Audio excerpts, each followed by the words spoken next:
there shall be signs in the sun, and in the moon, and in the stars, and upon the earth distress of nations, with perplexity, the sea and the waves roaring, men's hearts failing them for fear, and for looking after those things which are coming on the earth. For the powers of heaven shall be shaken. One man, one microphone, one mission, one message. True News, the only newscast reporting the countdown to the second coming of Jesus Christ. And now for the most powerful hour on radio, here is End Time Newsman, Rick Wiles. This is True News, 1 hour of uncensored news, views, and commentary. Welcome to the program. I'm Rick Wiles. Wednesday's edition of London's premier financial newspaper, the Financial Times, featured this headline on the front page. U.S. Treasury market faces liquidity concerns. Now, reading the Times headline made me think of Major League Baseball legend Yogi Berra's famous quote, "It's like deja vu all over again." Throughout 2007 and the first half of 2008, I talked about a coming liquidity crisis. I interviewed many guests in the financial industries who told us there will be a liquidity crisis. But when it hit in September 2008, the establishment news media said nobody saw it coming. It's mid-2015, and there are signs everywhere, once again, that liquidity is drying up, and it's drying up fast. It's like a car engine without oil. The motor is going to lock up any minute, and the vehicle will come to a screeching halt in the middle of the highway. Hat trick letter author and publisher Jim Willie is on the phone to give us a raw and not so pretty analysis of what is happening in the world economic system and where he believes it is headed. He is the author and publisher of the Hat Trick Letter, which is found on the website goldenjackass.com. Jim, is liquidity in the Treasury markets drying up, as the Financial Times is telling us in Wednesday's edition?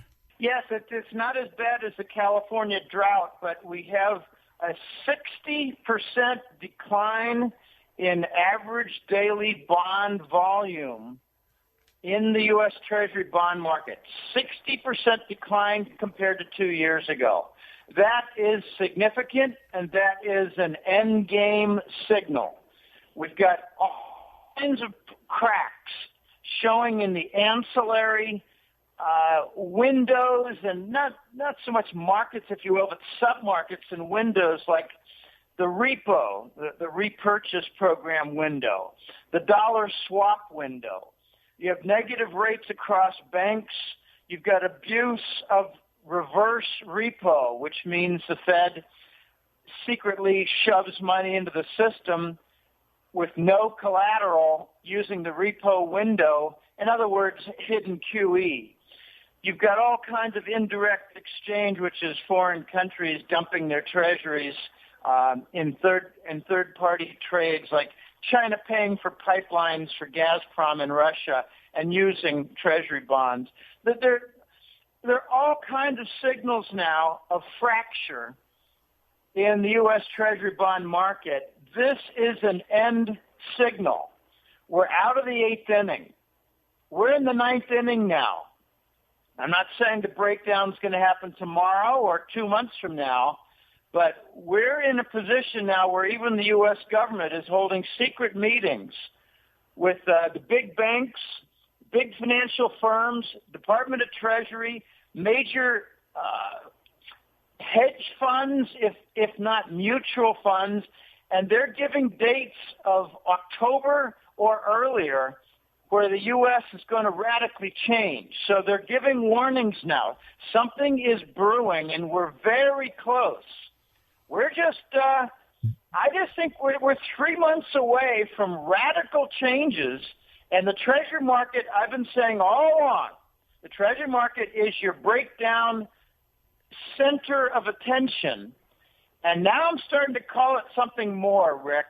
I'm starting to call the Treasury bond a black hole because corporate bonds and hedge funds and foreign currencies, not hedge funds, junk bonds, corporate bonds, junk bonds, and foreign currencies are abandoning ship in favor of the Treasury bond as stocks supported by interest rate swap derivatives. But this black hole is attracting funds behind capital throughout the global economy. We're seeing a movement away from capital and into the Treasury bond. This is a final signal. We're here. Jim, this is the first time I've heard this statement about U.S. federal government officials meeting secretly with the biggest banks and saying that there will be radical changes this fall, October 2015. Do you have any idea what kind of radical changes? What are we looking at? I think the advent of anticipated riots, I think we're going to see finally either the launch or the announcement of future launch of a new dollar. The dollar, I think, is going to be described, outlined, laid out, and announced for future launch. And it will involve a devaluation, and it will shock the nation. We're running out of time where the U.S. economy has the privilege of using this U.S. dollar as foreign currency reserve. We're running out of time for this QE application of unsterilized bond purchase program. You cannot conduct a Zimbabwe monetary policy on the global currency reserve where trillions of dollars are sitting as savings in major nation and intermediate nation banking systems. You can't do that. So the world has put the U.S. dollar on notice for the last 3 years, ever since it became clear that QE was not a temporary device. When QE came on in 2012, I said, expect numerous sequences of QE. I will call it QE to infinity. And that was a correct call. Just like the zero interest rate policy, ZARP, I said that'll be ZRIP forever. They're in a corner. They cannot raise interest rates. If they did, they'd wreck the Fed's balance sheet. If they raised rates, they'd wreck the Wall Street bond carry trade. If they did, they'd wreck the entire machinery for producing phony long-term Treasury bond demand through the interest rate swap derivative. So they're stuck with the 0%, and they're stuck with monetizing the U.S. government trillion-dollar annual deficits. So the world is coming up with its own rejection of the dollar. I think an intermediary transition of RMB, Chinese currency settlement and trade, which would become much more popular. Even in the United States, major retailers and other corporations are being forced to settle on their Asian supply for, shipments, big container shipments from Asia. They're being forced to send in payment to mostly Chinese firms RMB, the Chinese currency. They're not settling in dollars. So the RMB is making a big increase, headway. It's more than a headway. It's gone from significant to very significant, and I think it's going to challenge the dollar. I think there's going to be a big announcement coming up in the next few months about how the U.S. dollar will no longer be the global reserve currency, and it's going to trigger dozens of important questions, including, does that mean the United States falls into the third world? The answer is yes. Jim, is this announcement going to come during or after the September-October meeting of the IMF? I don't know. Maybe simultaneous. I don't know. I don't have access to, the meeting and its minutes. I just got word from one of my many different news hounds, not a major source of mine, not The Voice, not London Paul or Euroraj or Now, I've got about 15 different very reliable news hounds, and they're extremely valuable to me. It's like they fill up my inbox every day. So I wake up, like today, I started at a little before 6 a.m., and my time, we're on Mountain Equivalent time. First thing I do is I look to see any major stories in my inbox from the various people who helped me out. I mean, they're all over the place. Some of my non-colleagues who are really important are Matt in the United States, Don in Florida, Cambo Jill, who's a Hawaiian U.S. citizen living in Cambodia. I got George, who lives in Costa Rica here. I got another ex-military Navy, U.S. military Navy guy in El Paso. And they all supplied me with information, and I can't remember exactly who told me about the September meeting, but I imagine there are lots of September meetings coming. Yeah, that's right. I mean, you've got Jade Helm. You've got all kinds of things going on. I was going to bring up Jade Helm. Is Jade Helm in anticipation of this October change? I think so. I think also Jade Helm is targeting Texas. Remember 2 years ago, Texas had a lot of discussion in their legislature about exercising their 10th Amendment rights as members of the United States as a nation. 10th Amendment gives individual states the right to basically move in distance a little bit away from the federal government and have some independence. Oh, my gosh, the bankers in Washington and New York did not like that. And now the Texans are doing something even more. They're trying to get a global gold repository to be established and built in Texas, and starting with their own $1 billion that's sitting in the New York Fed in gold. The Texans have $1 billion at the New York Fed in gold bullion. I don't think you're ever going to see it. You know, Jim, I know you mentioned this in your most recent hat trick letter. The state representative, Giovanni Capriglione from South Lake, Texas, is the one who wrote that bill, which is now state law.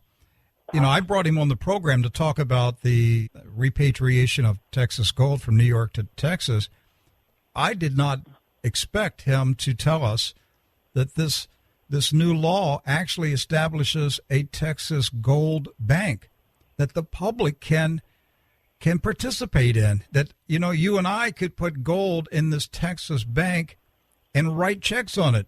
You know, we could have debit cards, credit cards based on our gold holdings.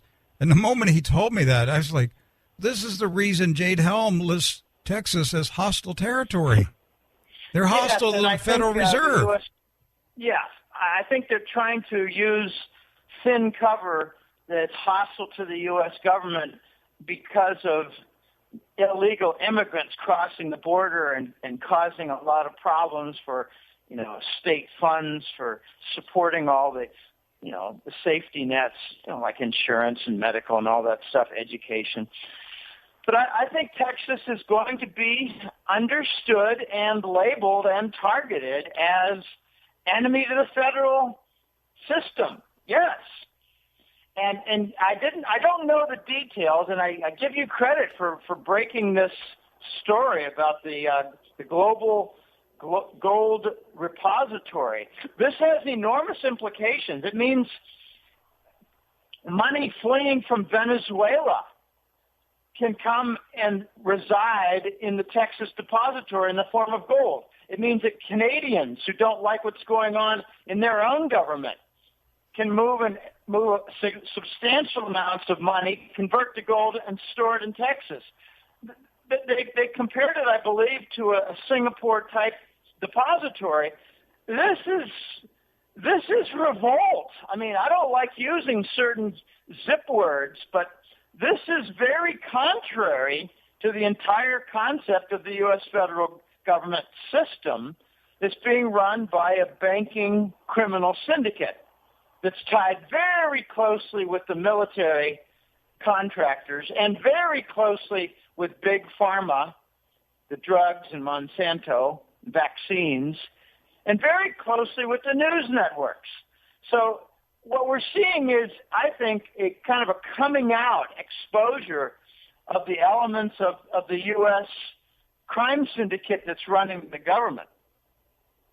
And Texas is, I think, getting in the way. Let's see if they get back any of their gold. Germany did not. Yeah, that's going to be the first test, isn't it? Will the gold actually go back to Texas? Yeah, Texas would have the potential here to mint its own currency. Well, yeah, and this is far-reaching. I mean, they might have an entire banking system that has a central bank in Texas. They might secede from the Union. This is very big.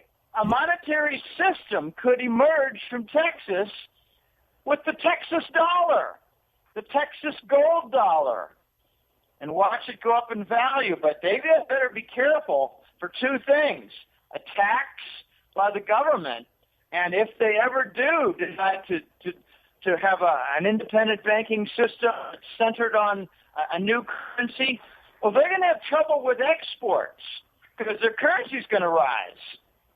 I don't know. Are they still going to use the dollar? I mean, these are very big questions that are raised but not answered.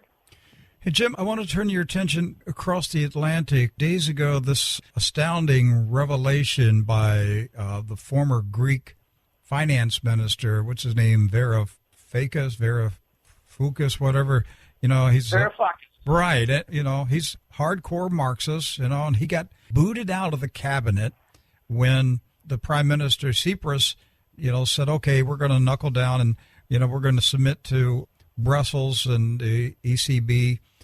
And so it looks to me like he's getting revenge because he just casually revealed the other day to the news media that he hacked into the taxation computer system and had secretly set up an alternative currency system that with the flip of the switch, they could go to their own currency. What are your thoughts on this? Well, I've got dozens of thoughts regarding Greece, including a reaction to this. What you're talking about is a hidden plan, like maybe a cadre of several people working actively to create a return to the drachma currency. And we've seen some hotel bills that have been published, like on Zero Hedge. It was actually from, I think, a CNN correspondent, some Western news organization correspondent. And his hotel bill said drachma EQ, which means equivalent. It's kind of like, I don't know if some of your listeners are familiar with a concept called when issued. Suppose a new stock is trading, but it hasn't been launched yet, and you're a month in front of its launch. Well, they might have the XYZ stock, but it'll say when issued. And in those things, like in the newspaper or Wall Street Journal, it'll say WI. That means when issued. So that's trading but not launched officially. Well, they've got something kind of like that with the drachma EQ, equivalent. And it got abandoned suddenly, but I think we're at the point where Greece realizes that they've got two major impediments for any kind of recovery, any kind of return to stability even. The first is the demands by the bankers up north, and, we're talking about the European Commission, the big European banks, European Central Bank, and the German banks. They're all dictating to Germany to reduce your deficit. What they're doing is they're reducing the present-day deficit by reducing spending and guaranteeing that the deficit next year will be much bigger. You cannot reduce the government spending and expect that next year you're going to have something better. No, you always have something worse, and that's why for 3 years I've gotten this right, calling austerity programs a poison pill. The second thing, in other words, they cannot repay the debt. So next year, they're going to be even worse positioned to pay the debt. So the Greeks are realizing the austerity demands on their budget are not going to work. The second thing they're realizing is they must get out of the euro. They must find a way to institute a devaluation of their currency. You know, the devaluation of a currency is not just a forced debt reduction. It's a stimulus to the economy because the exports become cheaper. Like neighboring states of, say, Italy, Turkey, they would instantly see a bargain of, say, 20% on Greek agriculture products, on anything exported from Greece. So there's no way out without removal of austerity. There's no way out without an export stimulus to their economy. And meanwhile, they're just watching this risk on a daily basis of asset forfeiture. They're forfeiting major assets, and in the press they call them prized assets. Well, yeah, it's a government-owned abandoned airport. Okay, it's a huge tract of land, prime location in Athens. It's Greek ports, facilities. The Russians and the Chinese are all over this. They're standing back because they don't want to get in the way of a falling building. But the Russians would like naval base to protect the Bosporus Straits, to protect their access from the Black Sea and Crimean ports, access for the Russian Navy into the Mediterranean. The Chinese would like to get involved in some of the port facilities because they own major port facilities in a dozen nations in the world, including Mexico and Canada and Los Angeles. So there's a lot going on in here with the Greek situation. I'd like to point out two of the ugliest of factors regarding Greece. And the first is that since 2009, about half the Greek debt that's built up is from military spending. Half. Take a look at the close budget amounts, and you see that the Greeks are spending every year 7% of their spending is on military. Who was planning to attack Why? Greece? Well, they're telling them, oh, you never can trust those Turks.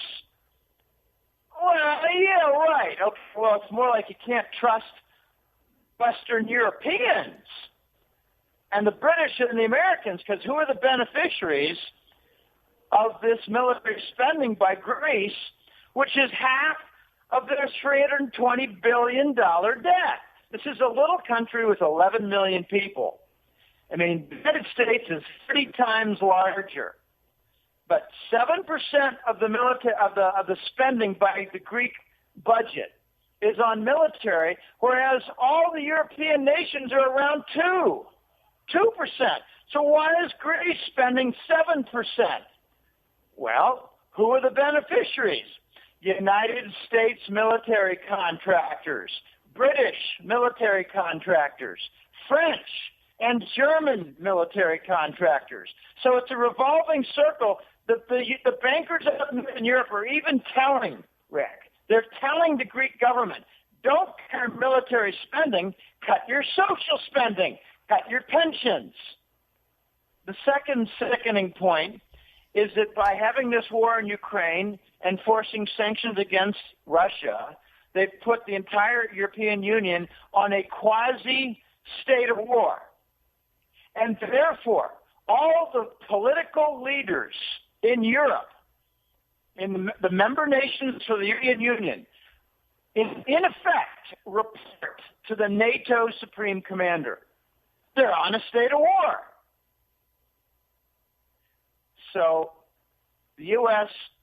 took over with a coup d'etat and $5 billion in spending at the State Department in Kiev, forced the Ukraine regime change, forced the Europeans into a Russian sanctions position, created a state of war, and basically took control on certain security matters, important matters, all the important stuff going on with the member nations, presidents and prime ministers.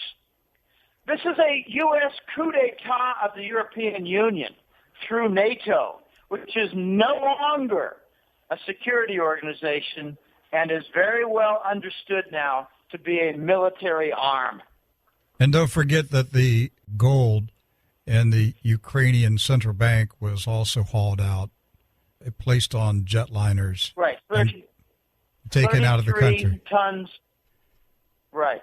It went to the New York Fed, but don't worry, it's for safekeeping, Rick. Of course. It's there with Colonel Gaddafi's gold from Libya. And the former Yugoslavia's gold, and we're going down the list. Hey, one thing that I've noticed, Jim, over the last couple of months is as the standoff between Greece and the European Central Union and the IMF and the EU, as this intensified, the demands on Greece became worse. They became more draconian.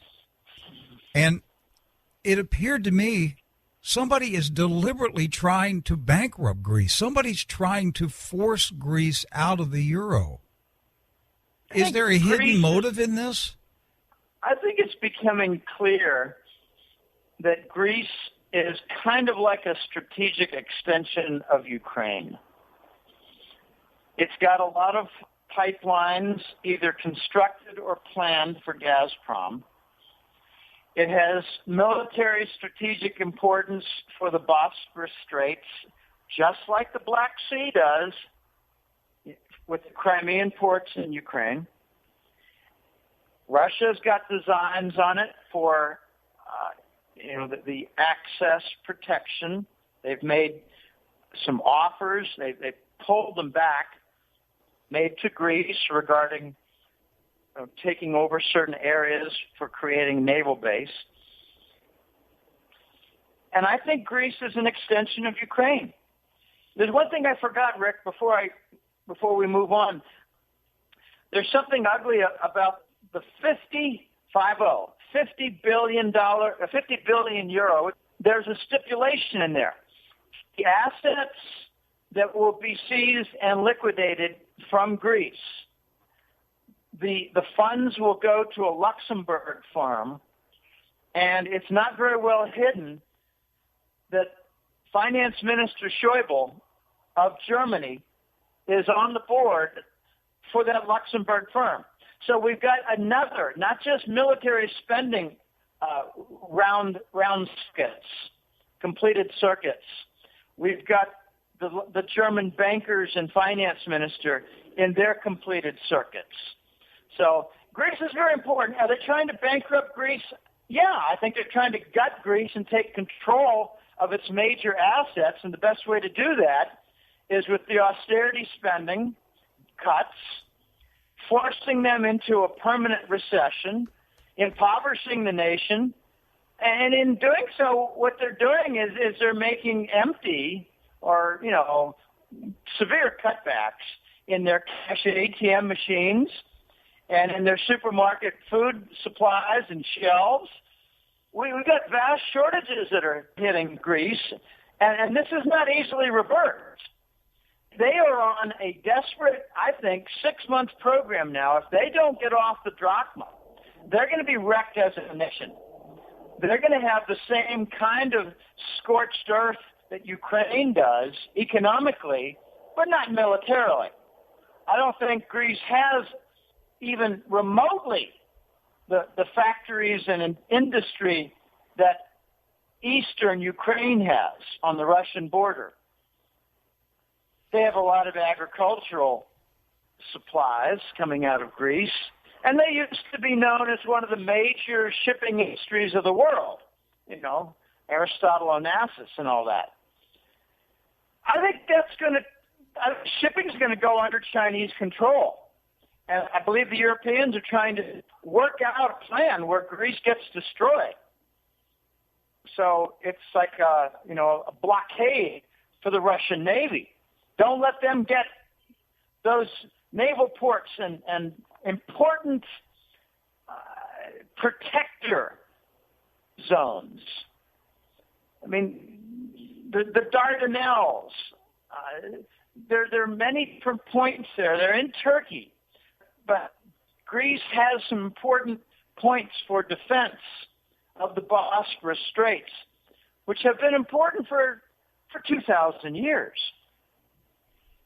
Yeah, this is a kill Greece project. Yes, they don't permit them to exit the euro. They're going to kill Greece, and they know it. I noticed that, in late June, Her Majesty Queen Elizabeth made a rare state visit to Germany. Did the Queen go there just to pick up some fresh bratwurst, or did she have something else in mind? I think it was basically to lay out plans for destroying Greece and preserving. Well, the first motive is preserving banks. I think she's a major shareholder of most major European banks. You got to give the old gal credit. I mean, she give her still any credit. I think she drinks children's blood. I think she's a Satanist. I mean, she got caught with some childhood photos of Sikh Kyle and the fascist salute when she was a kid. I mean, this is slowly coming out. That was just her dear little uncle teaching her how, who happened to be the King of England, teaching her how to the Nazi salute. And I mean, Yeah, well, maybe. But she's been charged with a lot of narcotics money laundering in the big banks of London, Rick. This goes deep. I know. It's a crime syndicate. And there are a lot of rumors that Diana got wind of the Satanist sacrifices, witnessed one, didn't like it, and she was dead in 1 week. I always assumed that Diana stumbled on something and the royal family knew that she knew.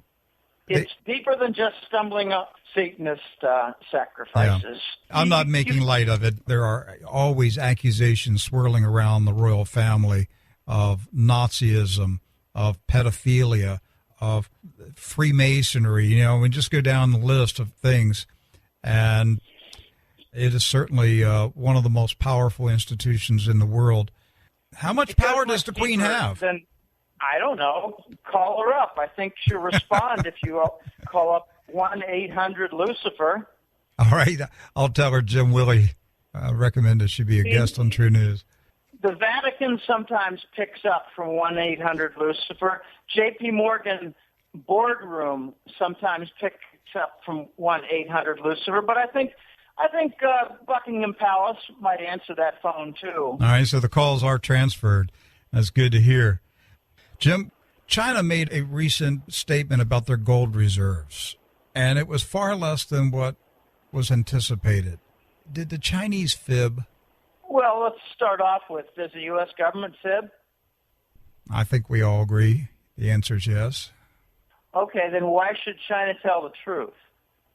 They're not dealing with truth tellers, so why should they tell the truth? I get a lot of amusement from the story about how China might announce their real holdings. They might announce they have 3,000 tons. Well, they sure don't want to announce that they have 25 to 30,000 tons, do they? Will they announce that at an appropriate time? I don't know. Why would they unless they're going to a gold currency? I think it might be simultaneous with the announcement of gold currency. It's not going to be in these present skirmishes. Okay, let me make a distinction here. There are two important Chinese sovereign wealth funds. One is called the State Administration for Foreign Exchange, SAFE. It's a giant sovereign wealth fund, I think worth on the order of $1 trillion or $2, $1 or $2 trillion. Then there's a smaller CIC, the Chinese Investment Corp.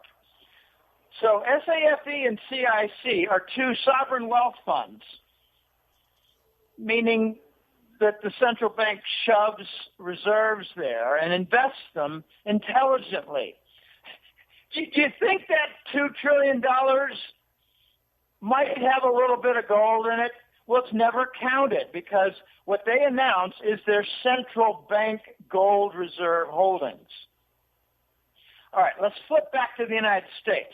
When the United States announces its gold reserves, okay, it's all falsified. It's all deep storage gold nonsense, unmined gold in the Nevadas and Colorado hills.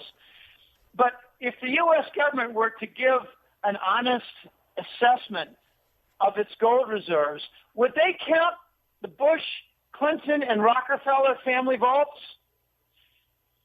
Of course not. Of course not. Oh, then you'd have all the Nazi gold. Well, yeah, but the Chinese are not going to announce the gold that they have in their sovereign wealth funds because they don't announce how those are invested. It's secret, state secret. And the Chinese are not going to announce their extremely wealthy ancient family gold holdings.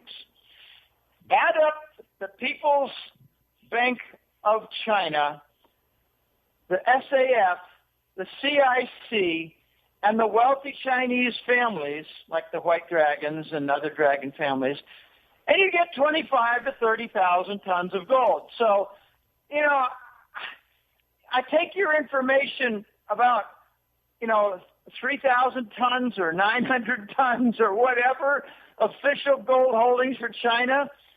I don't have any interest whatsoever in such nonsensical, trivial, worthless garbage stories. None at all.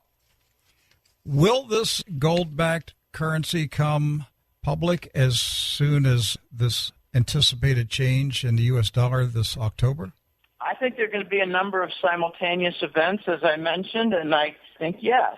I think we might see a few simultaneous events. All Asian producers requiring RMB, Chinese currency, in trade settlement with Western nations. We might see many BRICS alliance countries, not just the main Brazil, Russia, India, China, South Africa. Many BRICS alliance countries might require either RMB pay or gold trade notes. They will at the same time reject U.S. Treasury bills.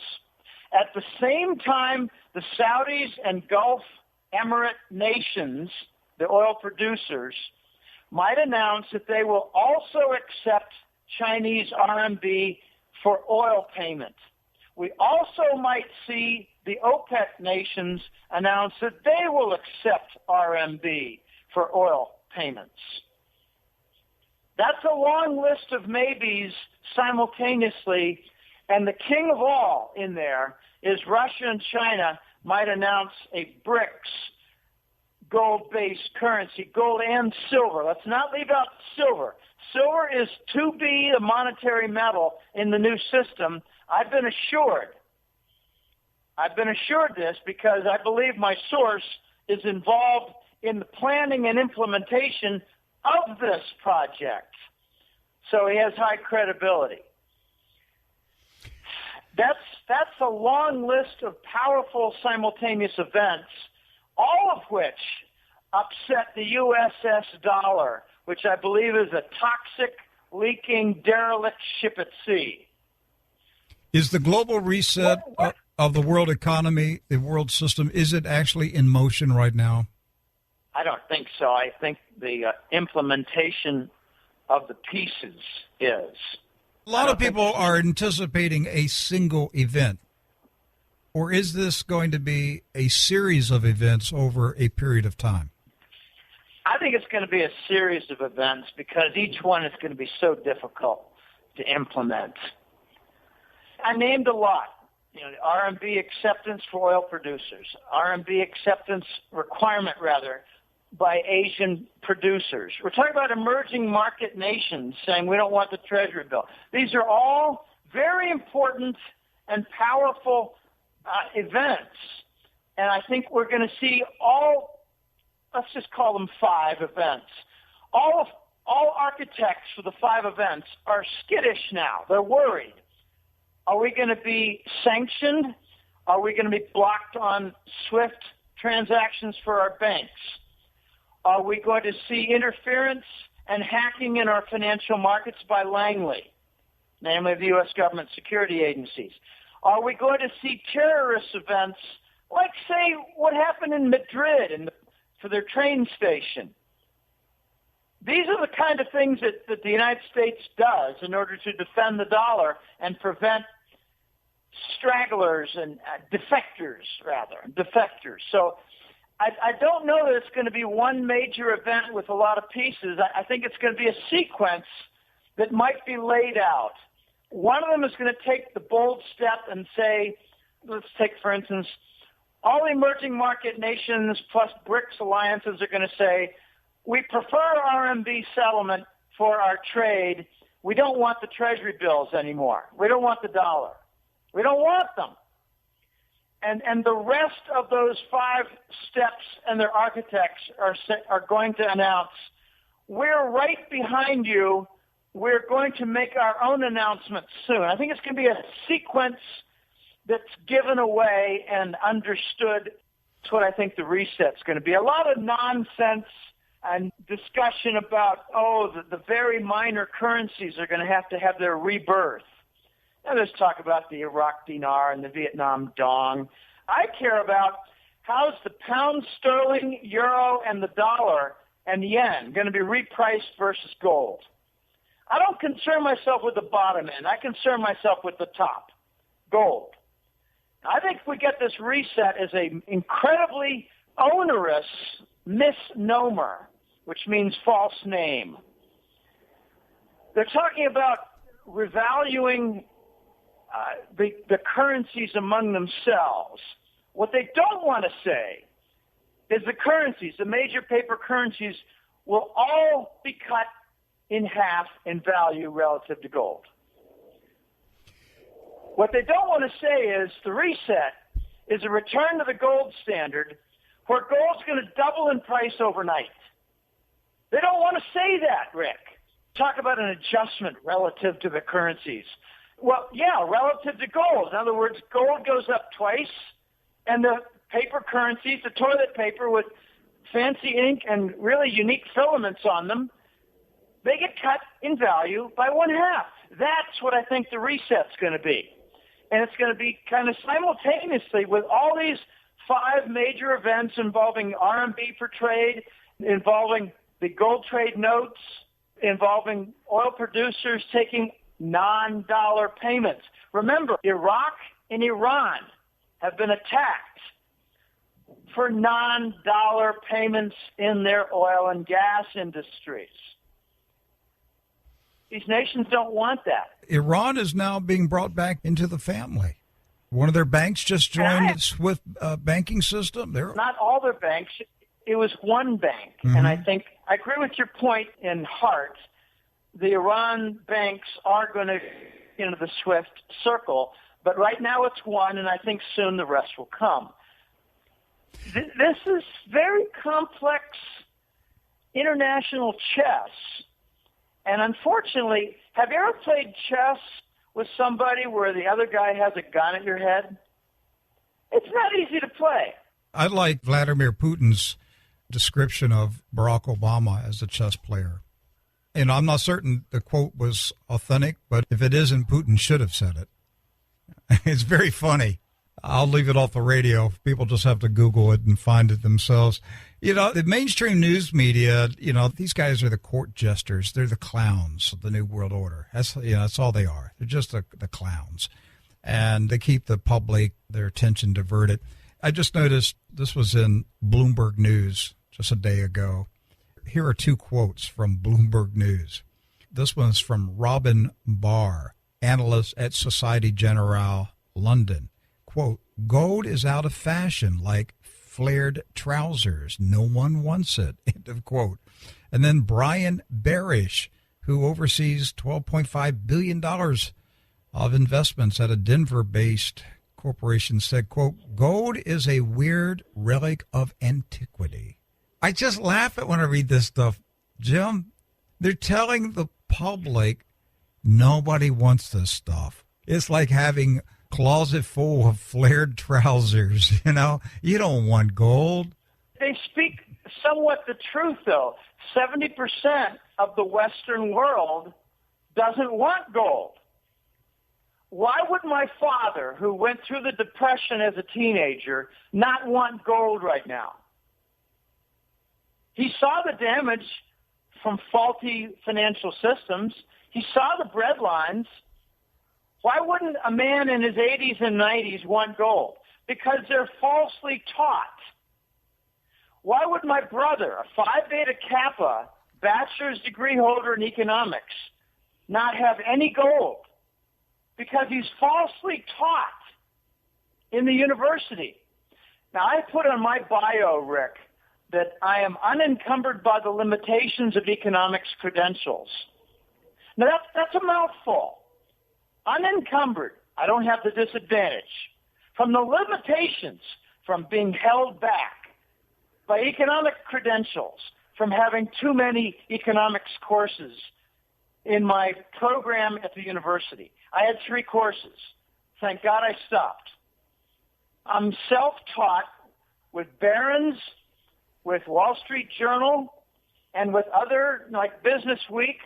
I used to spend evenings reading Business Week, and on the weekends, Saturday Barron's came out. I bought it. I digested it in a 2 to 3 hour ritual, often under a tree in the Boston metro area. They're right. 70% of Americans, Canadians, and Western Europeans don't have any interest in gold. They're right. But they shouldn't say nobody, because in India, China, Russia, a lot of the Eastern Hemisphere, they love gold. So what we're seeing is a massive transfer.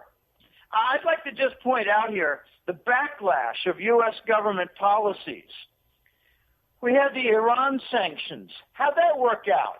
Well, we're caving in right now. I think China is actually giving the U.S. government orders to make nice with Iran, because we, China, are already in bed with the Saudis, and we're fracturing your petrodollar standard structures. So we, China, are going to control Iran and Saudi. So maybe you better make nice with the whole Gulf region, you idiots in Washington. Okay, then we have Russian sanctions. That's not working out well. I think it's going to result in Germany giving up on the United States with a long list of indictments against the U.S. fascists. And the industrial captains are already in revolt in Germany. And I think there are 3,000 to 5,000 companies that do business with Russia. They don't want to close down those contracts. So that's not working out well. How's the Arab Spring working out, Obama? How's Egypt? We still have Egypt in our camp? No. They're signing deals with Russia right now. They're becoming basically a Russian commercial colony. How's Syria working out? Well, Mr. Bush, sorry, they're not moving their gold. The Russians are protecting the Syrian gold. It's another 140 tons of gold, just like Libya, that the Bush family and the London bankers in New York are not going to get their hands on. And the climax of this backlash that's happening from U.S. government policies is QE itself. QE should never be a permanent policy. I was surprised when people didn't really understand in the first several months of QE that they can never remove it. When you institute QE, what you're doing is making a big banner statement. Come one, come all, you Treasury bond holders. Sell it to the Fed. So what they did was they wrecked their own market by in a sense, killing off Treasury demand. And now you don't have much of any countries with a demand for treasuries except the BRICS, not the BRICS, but Belgium, Luxembourg, Ireland, Cayman, and Switzerland.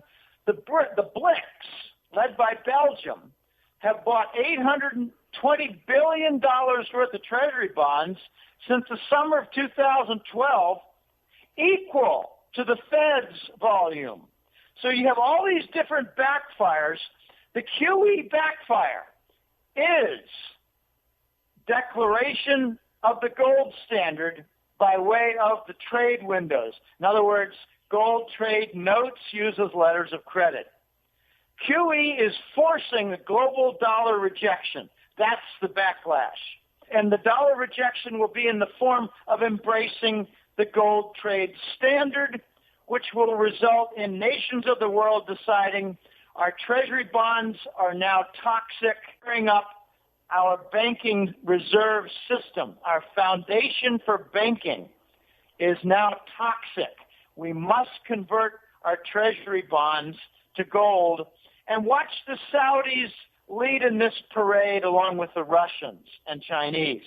The Saudis, a year ago now, set up an independent sovereign wealth fund in Riyadh, and I'm told the Voice had a hand in the design for this. Independent of the Saudi central bank, designed for reinvesting their sovereign wealth funds. In other words, converting treasury bonds to gold, converting euro bonds to gold. And I asked a question immediately when the Saudis set up the window for the sovereign wealth fund to be used for gold purchase. I asked immediately, what about Kuwait, UAE, Oman? What about those nations? They got all the Gulf Emirate sovereign wealth funds. Half are in the UAE, United Arab Emirates. We're talking about 1.1 trillion out of the 2.2 trillion of Gulf Emirates sovereign wealth. This is all going to be converted to gold. And he basically said, well, the other Gulf Emirates are going to follow suit. And I said, will they use the Saudi office and window? And he said, I don't know, maybe, but they might set up their own. It's not that hard to do. How hard is it to set up an office for converting treasury bonds to buy gold using Dubai, Hong Kong, and other major gold markets locations? Yeah, it's difficult, but it can be done, and it is going to be done. Jim, we have 4 minutes remaining. Several months ago, the European Central Bank ordered about 12, 13 European nations to pass and implement bank bail-in legislation before September. Italy just passed it. Why are they rushing to get bank bail-in legislation and mechanisms in place by this fall? I think the bankers have a plan to steal approximately $5 trillion. That's the plan. I guess that'll work. And they're running out of time. I think I'm going to see family members, my family, who I grew up with, suffer multi-figure losses from bank accounts. And this could include standard brokerage stock accounts, bail-ins of stock accounts, because the companies like Fidelity, just take Fidelity, take Scottrade, take any major brokerage house. It's part of a financial firm. When the reset comes about, they're suddenly going to realize their insolvency is exposed. There are hundreds of American companies that are running around masquerading as operating entities that are insolvent and broken, busted. The bail-in is going to take a portion of private accounts. And I think around the United States, Canada, Western Europe, and England, UK, United Kingdom, I think it's going to be anywhere between $2 and $5 trillion that will disappear and be stolen before all the different reset mechanisms are in place.